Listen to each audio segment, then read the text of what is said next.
Año 1054. En el corazón de Constantinopla, entre las cúpulas doradas y los ecos solemnes de los cánticos litúrgicos, un hombre avanzó en silencio por la imponente iglesia de Santa Sofía. No pronunció palabra alguna. En medio de la ceremonia, se acercó al altar y colocó un manuscrito enrollado. Luego se marchó, dejando tras de sí un acto cargado de simbolismo.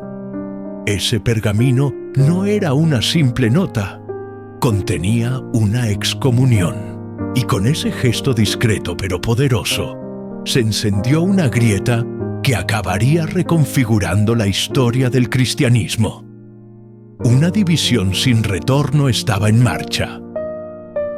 ¿Cómo fue posible que dos tradiciones que compartían el mismo origen, los mismos textos sagrados y una memoria común de mártires y apóstoles, terminaran separadas por siglos de distanciamiento espiritual? ¿Qué tensiones fueron tan profundas como para dar lugar a la separación entre la Iglesia Católica de Occidente y la Iglesia Ortodoxa de Oriente, cada una con sus propias autoridades, liturgias y caminos? Este cisma no surgió de la nada. No, fue producto de un único conflicto ni de una simple diferencia doctrinal.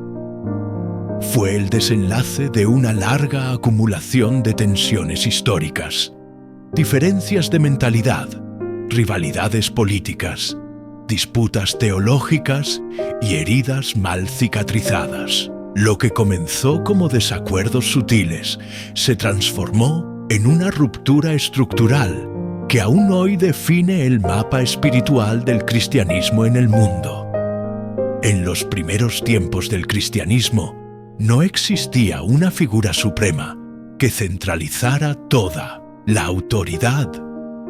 La Iglesia primitiva era una red descentralizada de comunidades cristianas dispersas por distintas regiones, pero unidas por una fe compartida en Jesús.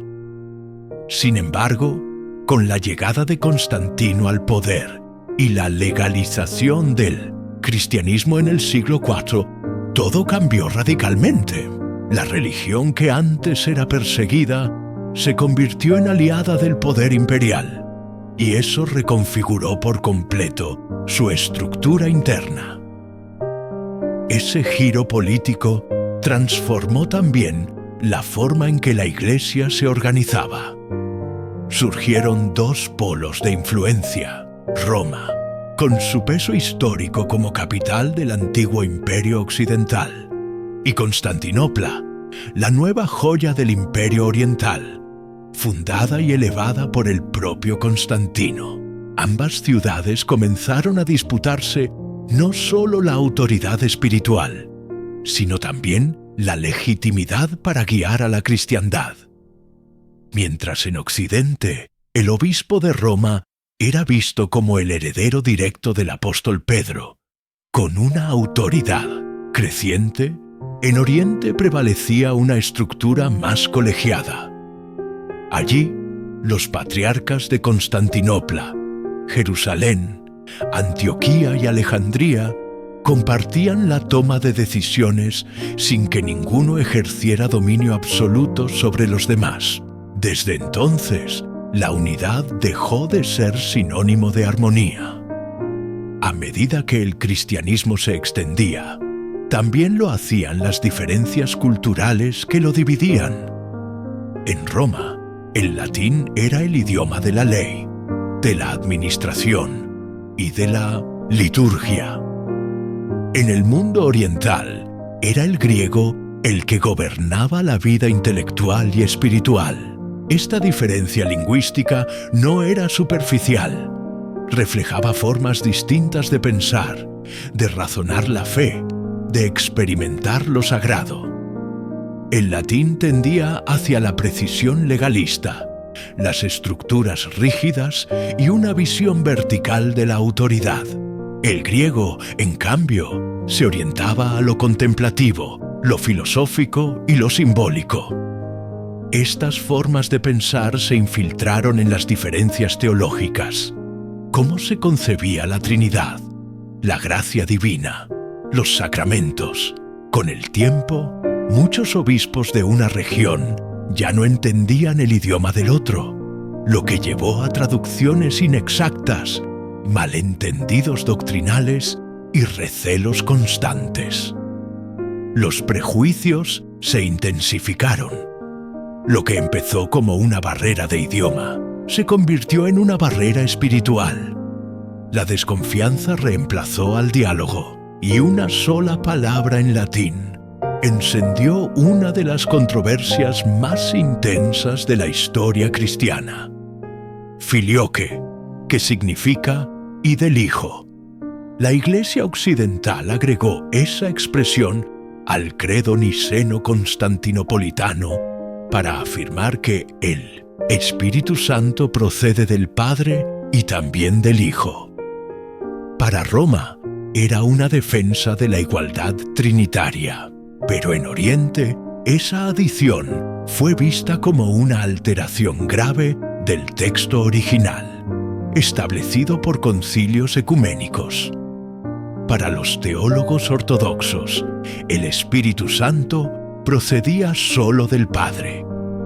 Hacer esa modificación sin consenso universal fue visto como una violación a la tradición común y una demostración de poder unilateral. Esta disputa doctrinal se convirtió en el símbolo de una división más profunda. Ya no se trataba solo de qué se creía, sino de quién tenía autoridad para definir la fe. Mientras el obispo de Roma consolidaba su posición como líder supremo, basándose en la figura de Pedro, en Oriente no se aceptaba que ningún obispo tuviera supremacía total. El Papa era considerado un primus inter pares, el primero entre iguales, pero no un monarca espiritual. Las tensiones escalaron cuando los papas comenzaron a intervenir en los asuntos internos de las iglesias orientales, imponiendo decisiones sin consulta previa. Esto fue interpretado en Oriente como una intromisión inaceptable, un acto de arrogancia institucional. No era solo un choque de estructuras, era una lucha por el alma misma del cristianismo. La división también estuvo profundamente influida por el contexto político. Tras la caída del Imperio Romano de Occidente en el año 476, Roma quedó en manos de los reinos germánicos. En cambio, Constantinopla se mantuvo como capital del Imperio bizantino, conservando su prestigio, su estabilidad y su vínculo directo con la Roma antigua. Allí, el emperador no solo gobernaba, sino que también tenía influencia directa sobre la Iglesia, nombrando patriarcas y convocando concilios, en un sistema conocido como cesaropapismo. En ese escenario, Roma y Constantinopla se observaban con creciente recelo. Roma veía al emperador bizantino como un intruso que pretendía controlar lo espiritual. Oriente veía al Papa como un líder extranjero con aspiraciones imperiales. La coronación de Carlomagno como emperador del Sacro Imperio Romano por parte del Papa en el año 800 fue una bofetada simbólica para Constantinopla. Ahora había dos imperios y pronto habría dos iglesias. Finalmente, en 1054, todo estalló. El Papa León IX envió una delegación liderada por el cardenal Humberto de Silva Cándida a Constantinopla. Su misión era hablar con el patriarca Miguel Cerulario, quien había criticado duramente las costumbres litúrgicas latinas y cerrado templos que las practicaban. El diálogo no fluyó. Humberto, convencido de la autoridad absoluta del Papa, exigió obediencia. Cerulario, firme defensor de la autonomía oriental, se negó. El 16 de julio, durante una liturgia en Santa Sofía, Humberto colocó una bula de excomunión sobre el altar, declarando al patriarca como hereje. Fue un acto teatral, público, cargado de significado. En respuesta, Cerulario también excomulgó a los enviados romanos.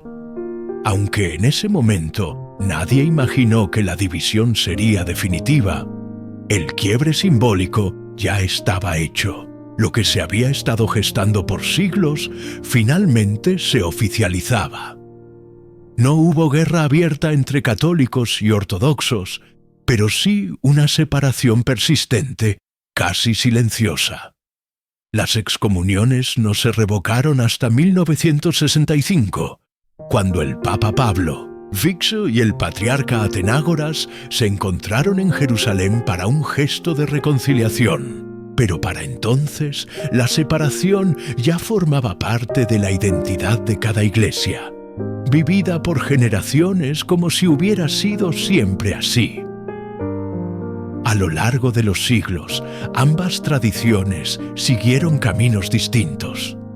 La Iglesia Católica se fortaleció como una institución centralizada, con un papa cuya autoridad se volvió incuestionable.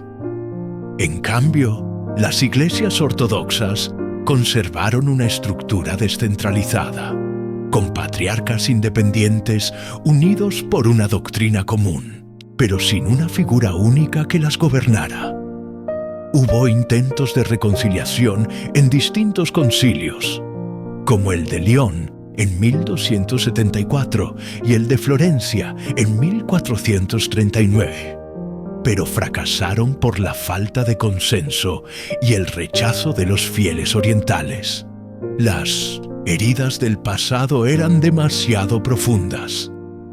El gran cisma no fue solo una separación religiosa, fue la ruptura de visiones del mundo, de maneras de sentir lo sagrado, de estructuras culturales opuestas. Aunque católicos y ortodoxos aún comparten muchos fundamentos esenciales: los sacramentos, la fe trinitaria, el respeto por los primeros concilios.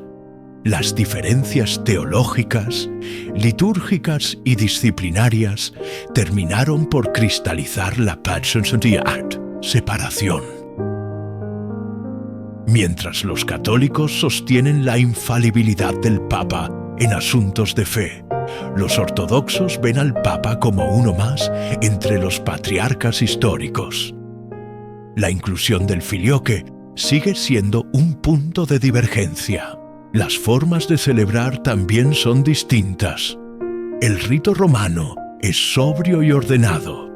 El bizantino es extenso, simbólico, lleno de elementos sensoriales. Incluso las reglas sobre el celibato varían. En Oriente, los sacerdotes pueden casarse, sí, lo hacen antes de ser ordenados. En Occidente, el celibato es una norma obligatoria. Otra diferencia crucial está en la organización. La Iglesia Católica funciona como una pirámide jerárquica, la ortodoxa como una red de iglesias hermanas, sin centro único de poder. Dos formas distintas de administrar la fe, dos caminos que nacieron del mismo punto y que, pese a la distancia, aún se observan con respeto mutuo. El cisma de 1054 no fue una explosión repentina, sino el desenlace inevitable de siglos de desencuentros acumulados. Fue una separación silenciosa, pero decisiva.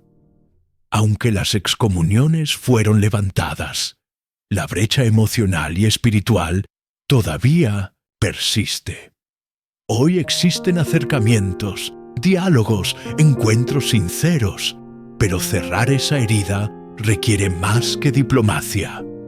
Requiere honestidad histórica, empatía y un profundo deseo de comprender al otro. Detrás de cada desacuerdo, hubo hombres y mujeres que defendían lo que consideraban verdad, muchas veces con pasión y otras con orgullo. Entender por qué se dividió la Iglesia no es solo un capítulo de la historia. Es una oportunidad para reflexionar sobre cómo nuestras diferencias pueden convertirse en barreras o en puentes. Si somos capaces de mirar el pasado con nuevos ojos, tal vez podamos imaginar un futuro donde la diversidad no sea motivo de ruptura, sino una riqueza compartida. Gracias por acompañarnos en este viaje. Explora los enlaces en la descripción para conocer más y cuéntanos en los comentarios qué otro tema histórico te gustaría descubrir con nosotros. Suscríbete, activa la campanita y nos vemos en el próximo episodio.